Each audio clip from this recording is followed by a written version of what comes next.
Hi folks, Scott here. There's my hit and miss engine, Hobart, running an alternator that has the field, which is these wires right here. I'll connect up in a second, but there's 3 batteries, pretty much garbage. The one on the right barely starts a car. The one in the middle will start a lawnmower, but it's not a good one. And that I found at the dump, which seems to be a good battery. So between those 3 parallel batteries and this generator apparatus plugged in, it'll run this 12-volt coil no problem. And as you can see, I've got some garbage in here, but I'm going to turn that thing around and bring the wheel in here and a relay and set it up. And instead of setting here and hitting this all the time, I'm going to fire up the little power supply arrangement, get the wheel going, and have it pilot a relay and make that thing go by itself. Alright, let me turn my electric sawhorses around. Alright, you hit the button, and without hitting a bunch of stuff, I'm not able to do this easy.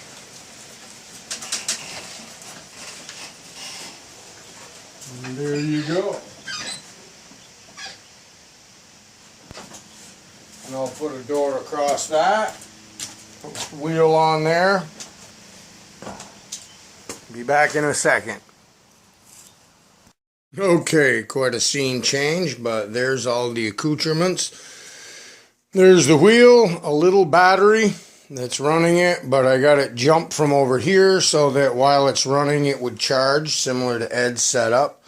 I have this little switch that is piloting the relay, so I'll demonstrate without the wheel turning, try to catch all the angles here. But when I move this switch, that turns that relay on, which puts the main power to the apparatus, like so, just by doing this little thing.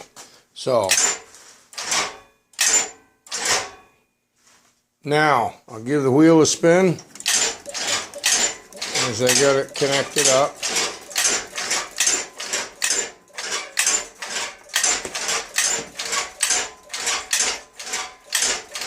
And batteries need help already. Okay, so I'm going to plug in the generator and connect up the field, see if it goes any faster.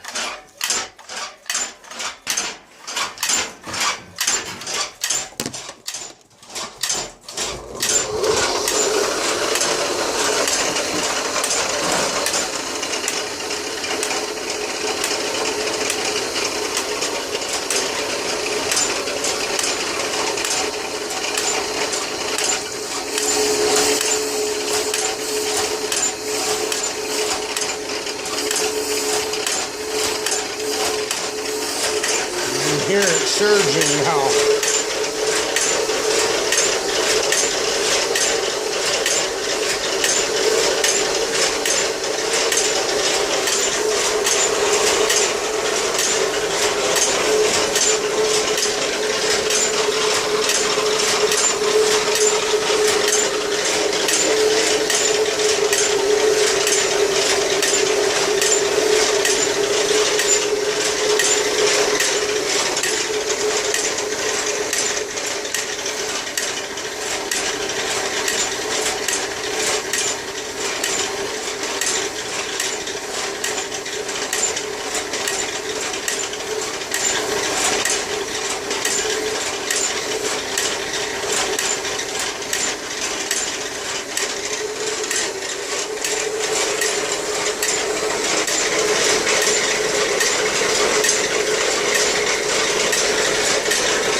getting a bad contact all that time.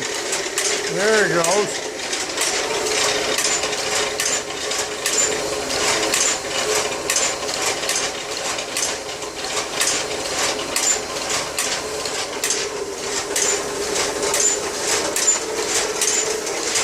There's one cam that's a little bit different than the other ones.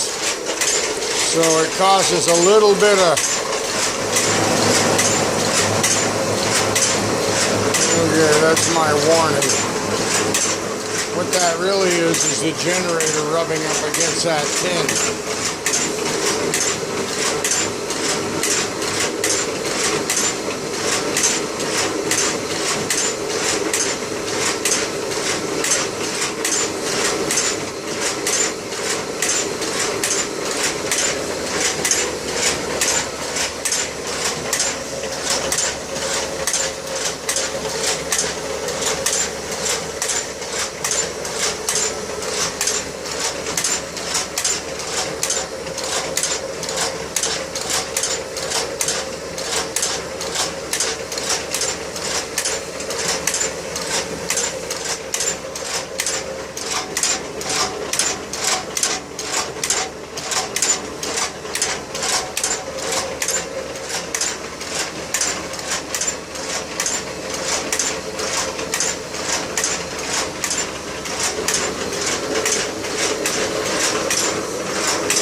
Okay, this is where Ed would probably say smoke break,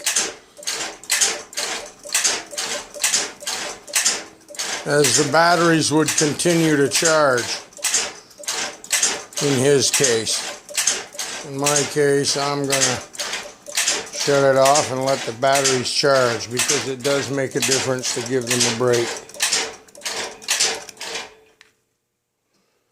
Well, there you have it for those that made it to almost 11 minutes. The wheel running off the PMH, each rheostat controls each little device. That keeps those coils from getting too hot, so I've got it way backed off. This one, I've been having a hard time getting this thing going lately, but I've been doing it, as you saw. And speaking of saw, I don't have this even close to tuned up perfect yet. I just barely threw all this stuff together and it worked for what you saw. And I am cutting a hole in my garage floor with this blade, which I will reveal more after. But for the most part, if I were to put some lube on that, get a better coil, because I know the one that's in there could be a lot stronger, and snap that thing right up like this, then I get the throw on the blade I'm looking for, as you see. But anyways, 12 minutes, enough babbling. There is my grand opening of my Sweet 16 and the first peripheral device. It is cute. Over and out.